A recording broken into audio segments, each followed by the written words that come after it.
بسم اللہ الرحمن الرحیم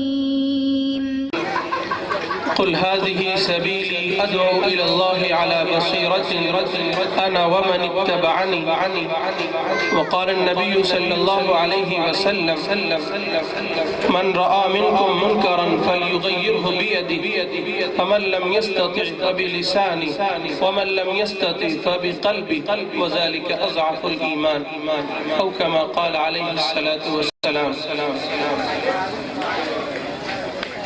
محترم بھائیوں اور بزرگوں، اللہ تعالیٰ نے ہمیں یہ سعادت بخشی کہ ہم سیرت النبی کے نام سے جلسہ کر رہے ہیں۔ کل آپ کے سامنے یہ بات آئی تھی کہ ہمارے آقا حضرت محمد مصطفیٰ صلی اللہ علیہ وسلم نے ہمارے لیے کتنی بڑی قربانی دی ہے، اور اس کے ضمن میں یہ بات بھی آئی تھی کہ ان کے ہمارے اوپر کچھ حقوق ہیں۔ ان حقوق میں سب سے بڑا حق یہ ہے کہ ہم آپ کی عظمت کریں، آپ کی تعظیم کریں، آپ کا اکرام کریں، اور دوسرا حق یہ ہے کہ ہم آپ سے اتنی محبت کریں کہ ہمیں آپ کے سامنے نہ اپنی جان سے کوئی محبت ہو، نہ اپنی اولاد سے محبت ہو، نہ اپنے ماں باپ سے محبت ہو، نہ کسی اور سے محبت ہو، نہ مال سے محبت ہو، کسی چیز سے اتنی محبت نہیں ہونی چاہیے جتنی ہم سب کے آقا حضور پاک علیہ السلام سے محبت ہونی چاہیے۔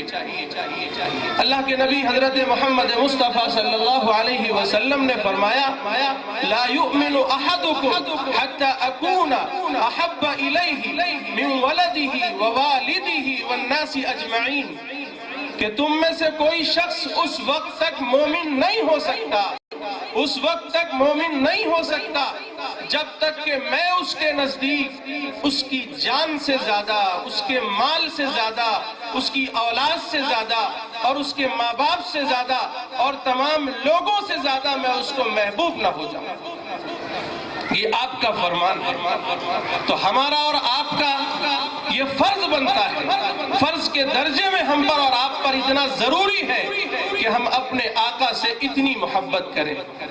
لیکن یہ محبت صرف زبان کی نہ ہو، یہ محبت صرف نعروں کی نہ ہو، یہ محبت صرف نام کی نہ ہو، بلکہ ہم اپنے عمل سے، اپنے کردار سے یہ واضح کر دیں کہ ہاں ہم اپنے آقا سے اتنی محبت کرتے ہیں۔ دو صحابہ روم کے علاقے میں وہاں کے بادشاہ کے مہمان ہوئے، دسترخوان بچھا ہوا تھا، کھانا نوش فرما رہے تھے۔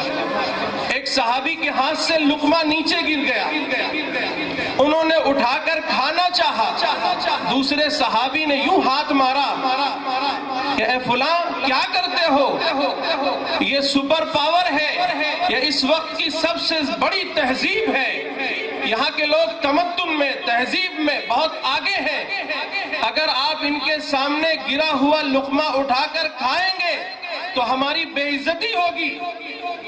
پھر دوسرے صحابی نے جو جواب دیا وہ ہمارے اور آپ کے لیے ایک نمونہ اور اسوہ ہے۔ انہوں نے فرمایا اَأَتْرُكُ سُنَّةَ حَبِيبِي لِهَؤُلَاءِ الْحُمَقَاءِ، کیا میں اپنے محبوب کی سنت کو، کیا میں اپنے محبوب کے طریقے کو ان احمقوں کے لیے چھوڑ دوں؟ یہ تھی صحابہ کی محبت، یہ ہے محبت کا نمونہ۔ ہمیں اس طرح محبت کرنی ہے۔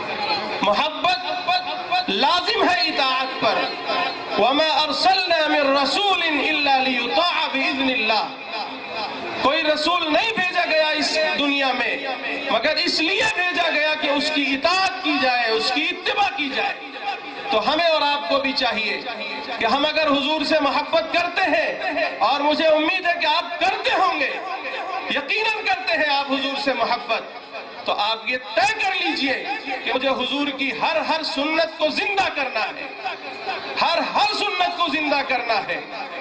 اور پھر ہمیں یہ سوچنا ہے کہ میرے نبی کا سب سے بڑا طریقہ کیا ہے، سب سے بڑا مقصد کیا ہے، میرے نبی کا سب سے بڑا مشن کیا ہے، اور میرے نبی کی سب سے بڑی سنت کیا ہے۔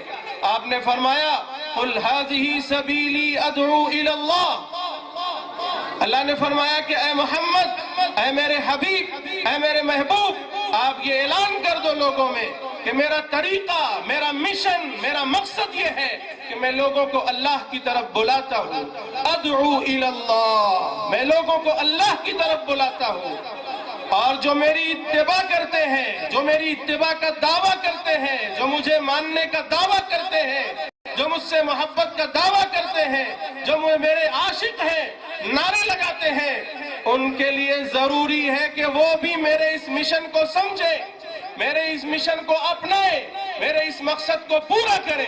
اس لیے آپ نے اپنے آخری حج میں 1.5 لاکھ اور 1.25 لاکھ تقریباً صحابہ اکرام کے سامنے آپ نے یہ پیغام دیا تھا کہ اے لوگو سن لو کہ میں نے اپنا پیغام تم تک پہنچا دیا، اور فرمایا اللہم اشہد، اللہم اشہد، اللہم اشہد، اے اللہ تو گواہ رہنا کہ میں نے اپنا مشن پورا کر دیا، میں نے اپنا حق ادا کر دیا، میں نے تبلیغ کر دی، میں نے امانت ادا کر دی۔ اور اس کے بعد فرمایا کہ اے لوگو، اے مسلمانوں، الا فلیبلغ الشاہد الغائب، تم میں جو لوگ یہاں حاضر ہیں، یعنی جن تک میرا یہ پیغام پہنچ چکا ہے، جن تک میرا یہ دین پہنچ چکا ہے، جن تک میرا یہ قرآن پہنچ چکا ہے، جن تک میری سنتیں پہنچ چکی ہیں، جن تک میرا طریقہ پہنچ چکا ہے، جن تک میرا مشن پہنچ چکا ہے، جن تک میرا مقصد پہنچ چکا ہے، جن تک میرا طریقہ کار پہنچ چکا ہے، ان پر لازم ہے، ان پر لازم ہے کہ وہ ان تک پہنچا دے جہاں تک یہ پیغام نہیں پہنچا ہے۔ یہ میرے نبی کی آخری وصیت تھی، اجتماعی وصیت۔ یہ وصیت صرف صحابہ کے لیے نہیں تھی میرے بھائیوں، یہ وصیت ہمارے اور آپ کے لیے بھی ہے۔ اگر حضور سے محبت کرتے ہو، اگر عاشق رسول ہونے کا دعویٰ کرتے ہو، تو اٹھو نبی کے اس مشن کو سمجھو۔ آج پوری دنیا پیاسی ہے، شرک میں، کفر کے اندھیروں میں بھٹک رہی ہے، دنیا ظلم کی بھٹی میں تپ رہی ہے۔ آج انتظار ہے کسی مسیحا کا، آج انتظار ہے کسی نجات دہندے کا، لیکن ہمارا اور آپ کا عقیدہ ہے کہ کوئی نبی نہیں آئے گا، کوئی رسول نہیں آئے گا، کوئی پیغمبر نہیں آئے گا۔ یہ مشن ہمیں اور آپ کو پورا کرنا ہے۔ قرآن کہتا ہے کنتم خیر امت اخرجت للناس، اے امت مسلمہ کے لوگوں، ہم نے تمہیں خیر امت اس لیے بنایا ہے کہ تم لوگوں کو اللہ کی طرف بلاتے ہو، لوگوں کے احکامات، لوگوں کو اللہ کے احکامات بتاتے ہو، امر بالمعروف کرتے ہو، نہی عن المنکر کرتے ہو، اللہ پر ایمان رکھتے ہو، اس لیے تمہیں خیر امت بنایا ہے۔ اور جب صحابہ کو یہ کہا گیا کہ تم خیر امت ہو اور تمہارا یہ مشن ہے، تو آپ یہ مشن لے کر نکلے۔ صحابہ نکلے، ہندوستان آئے، ترکستان گئے، افریقہ گئے، یورپ گئے، دنیا کے ہر خطے میں گئے، اور انہوں نے اللہ کے دین کا بول بالا کیا، لوگوں کو اللہ کا پیغام سنایا۔ اور جب انہوں نے اللہ کے اس مشن کو پورا کیا تو اللہ نے ان کو ترقیات سے نوازا۔ صرف 50 سال کی مدت میں اس روئے زمین کے 60% حصے کے انسانوں کے دلوں پر صحابہ اکرام کی حکومت تھی۔ بے شک انہیں اللہ نے عزت سے نوازا تھا، انہیں اللہ نے مکرم بنایا، انہیں اللہ نے دنیا کے دلوں میں بٹھا دیا، حکمرانی دے دی، دنیا کے دماغوں پر، دنیا کے دلوں پر، دنیا کے خزانوں پر، سب کچھ ان کے قدموں میں ڈال دیا۔ لیکن میرے بھائیوں، آج ہم نے دعوت کو چھوڑا، آج ہم نے اللہ کے نبی کے اس پیغام کو چھوڑا، تو آج ہم ذلیل ہیں، رسوا ہیں۔ میرے نبی نے فرمایا تھا والذی نفسی بیدہ لتأمرن بالمعروف ولتنہون عن المنکر او لیسلطن اللہ علیکم شرارکم ثم يدعو خیارکم فلا يستجاب لهم۔ قسم ہے اس ذات کی جس کے قبضے میں محمد کی جان ہے، تم دعوت کا کام کرو گے، تم امر بالمعروف اور نہی عن المنکر کرو گے، جب تک کرو گے اللہ تمہیں سربلندی عطا فرمائے گا، اللہ تمہیں عزت سے نوازے گا۔ لیکن جب تم اس کام کو، اس مشن کو چھوڑو گے، تو اللہ تعالیٰ تم پر شریر لوگوں کو مسلط کر دے گا. پھر تمہارے تہجد گزار، تمہارے اچھے لوگ تمہارے لیے دعائیں کریں گے، تمہاری دعائیں قبول نہ ہوں.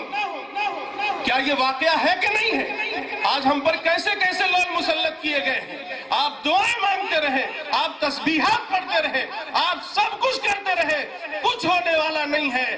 اگر ہوگا تو اسی دوا سے علاج ہوگا جس دوا کو ہمارے پیارے آقا نے استعمال کیا، جس دوا کو ہمارے اصحاب کرام نے استعمال کیا. اس دوا کو اپنانا پڑے گا، اور وہ دوا ہے دعوت، اور وہ دوا ہے دعوت. میرے نبی کا مشن تھا دعوت، اور ہمیں اور آپ کو بھی اپنی زندگیوں میں یہ مشن بنانا پڑے گا. اگر بناتے ہو تو اللہ سربلندی عطا فرمائے گا، لیکن اگر نہیں بناؤ گے تو اللہ تمہیں ریجیکٹ کر دے گا. فرمایا وَإِن تَتَوَلَّوْا يَسْتَبْدِلْ قَوْمًا غَيْرَكُمْ ثُمَّ لَا يَكُونُوا أَمْثَالَكُمْ. اگر تم نے روگردانی کی تو ہم تمہارے محتاج نہیں ہیں. وَاللَّهُ الْغَنِيُّ وَأَنْتُمُ الْفُقَرَاءُ. تم فقیر ہو، تم محتاج ہو، اللہ غنی ہے. اللہ جس سے چاہے گا کام لے گا. اللہ پتھروں سے کام لیتا ہے، اللہ پرندوں سے کام لیتا ہے، چیونٹیوں سے کام لیتا ہے. تمہارا محتاج اللہ نہیں ہے. اگر تم نے اللہ کے اس مشن کو، رسول کے اس مقصد کو نہیں سمجھا اور پورا نہ کیا تو اللہ تعالیٰ کسی اور کو کھڑا کریں گے اور اس سے یہ کام لیں گے. اور تاریخ گواہ ہے، تاتاریوں سے اللہ نے کام لیا، اور آج کے لوگ ایک ایک کر کے لوگ اسلام قبول کر رہے ہیں، وہ دعوت کا کام کر رہے ہیں. اس کی مثالیں آپ کے سامنے ہیں. اگر آپ نہیں کرو گے تو اللہ تعالیٰ ان کو کھڑے کرے گا اور وہ اللہ کے مشن کو پورا کریں گے. اس لیے میرے بھائیوں، اس پورے 3 دن کے جلسے کا پیغام میں آپ کو دیتا ہوں. میرے نبی سے محبت کرتے ہو، اگر نبی سے محبت کرتے ہو تو نبی کی اطاعت کو لازم پکڑ لو. اور سب سے بڑی اطاعت یہ ہے، اور سب سے بڑی سنت نبی کی یہ ہے کہ اللہ کے نبی لوگوں کو اللہ کی طرف بلاتے تھے. ہمیں اور آپ کو بھی لوگوں کو اللہ کی طرف بلانا ہوگا. دعوت کو اپنا اوڑھنا اور بچھونا بنانا پڑے گا. دعوت کو اپنی زندگی کا مقصد بنانا پڑے گا. مسلمانوں اٹھو، گاؤں گاؤں، قریہ قریہ، شہر شہر، ملکوں ملکوں پھرو اور گھر گھر جاؤ، دروازے دروازے پر جاؤ، دکان دکان جاؤ. انہیں پیغام دے دو کہ اے لوگو، اللہ تمہارا بھی رب ہے، قرآن تمہاری بھی کتاب ہے، رسول تمہارا بھی نبی ہے، دین تمہارا بھی دین ہے، اور یہ دین تمہاری نجات کے لیے صرف اور صرف یہی ہے. ان الدین عند اللہ الاسلام. اللہ کے نزدیک صرف اور صرف اسلام ہے. ومن يبتغي غير الاسلام دينا فلن يقبل منه وهو في الاخرة من الخاسرين. اس دین اسلام کے علاوہ کوئی شخص بھی اگر کوئی دین، کوئی دھرم قبول کر کے اللہ کے پاس جائے گا تو اس کا یہ دین، اس کا یہ دھرم مردود ہے، مردود. میرا اور آپ کا یہی عقیدہ ہے کہ نہیں ہے؟ لیکن یہ پیغام کون دے گا میرے بھائیوں؟ یہ پیغام ہمیں اور آپ کو دینا ہے. تو میری اپیل یہ ہے کہ ہم سب اٹھ کھڑے ہوں. اگر نبی سے محبت کرتے ہو تو نبی کے مشن کو تھام لو. نبی کے اندر جو سینے میں درد تھا، آپ راتوں کو روتے اس امت کے لیے. کیا آپ کے امتی صرف مسلمان ہیں؟ کیا یہ غیر مسلم آپ کے امتی نہیں ہیں؟ یقیناً ہے، یقیناً ہے. آپ ان کے لیے بھی روتے تھے، ان کے لیے بھی تڑپتے تھے. وہ درد پیدا کرو اگر نبی سے محبت کرتے ہو. اللہ تعالی ہمیں اور آپ سب کو عمل کی توفیق نصیب فرمائے. وآخر دعوانا ان الحمد للہ رب العالمین.